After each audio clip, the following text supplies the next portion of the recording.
As Maui rebuilds from this summer's deadly wildfires, many native Hawaiians, the descendants of Polynesians who've inhabited the islands for hundreds of years, fear they may be forever priced out from their homeland. Hawaii is the most expensive state in the nation. Residents spend nearly 50% above the national average on things like housing, insurance, and utilities. And the average home value is more than $840,000. The fires may only be contributing to an ongoing crisis that's been driving native Hawaiians to the mainland for years. Adam Yamaguchi has their story from Honolulu. What is so special about being here? The wind. The wind is different. It smells so sweet. It rained the other day. The ua is just so heavenly. It's just everything about her. Doreen Hall, born and raised in Pearl City, Oahu, was among those who made the difficult decision a few years ago to leave Hawaii with her husband and youngest son. She's back, but only on a short vacation. Unlike city dwellers priced out to suburbs, native Hawaiians aren't just leaving their homes, they're leaving their homeland.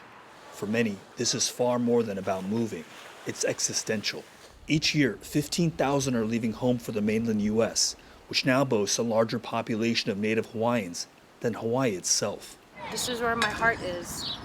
This is where my children is. This is where my mom and dad are laid to rest. Rampant development, an influx of mainlanders moving to Hawaii, and the growing tourism industry have priced native Hawaiians out of their homeland, and in some cases, have forced families apart.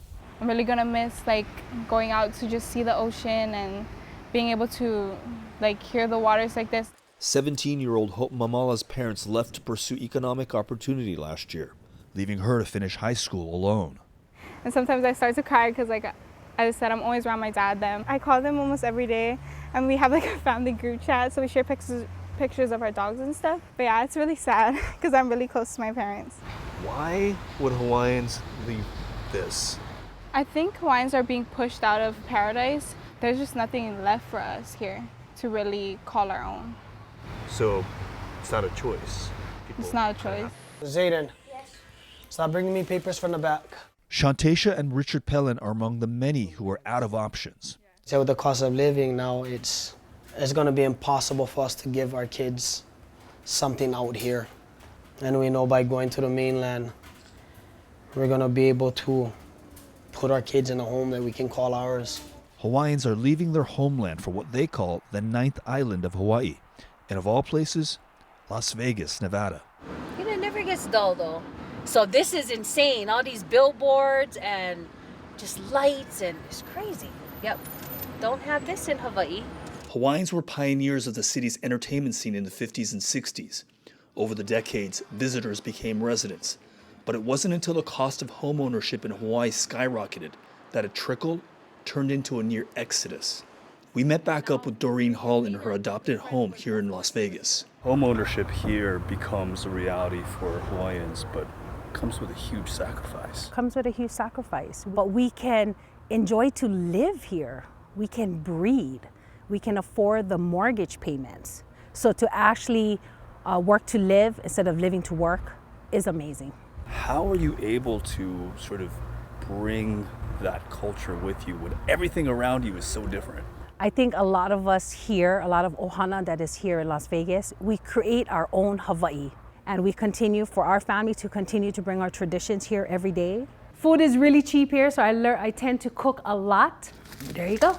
As past president of the Hawaii Las Vegas Civic Club, Hall still remains active in the group, aimed at helping transplants find community in the desert, where Hawaiian-owned businesses are opening up each year, offering them opportunities they may not have back home. It's these possibilities that the Pellin family hopes is in their future on the mainland. I think the biggest thing that I don't want my son to lose, they teach him so much Hawaiian values, how to speak Olelo Hawaii, how to understand Olelo Hawaii, how to learn how to treat each other with that aloha, yeah. Really instilling a lot of good qualities in my son that represents who Hawaiian people are and what Hawaii is about. Along with their 5 kids, the Pellins are saying farewell to the only home they've known. In the meantime, you're making the most of it. You're doing everything you can to make this feel like home. And the mythology back home is the Hono will always return home one day. And when that day comes, our home will welcome us with open hands and aloha. For now, this is home. For CBS Saturday Morning, Adam Yamaguchi, Las Vegas.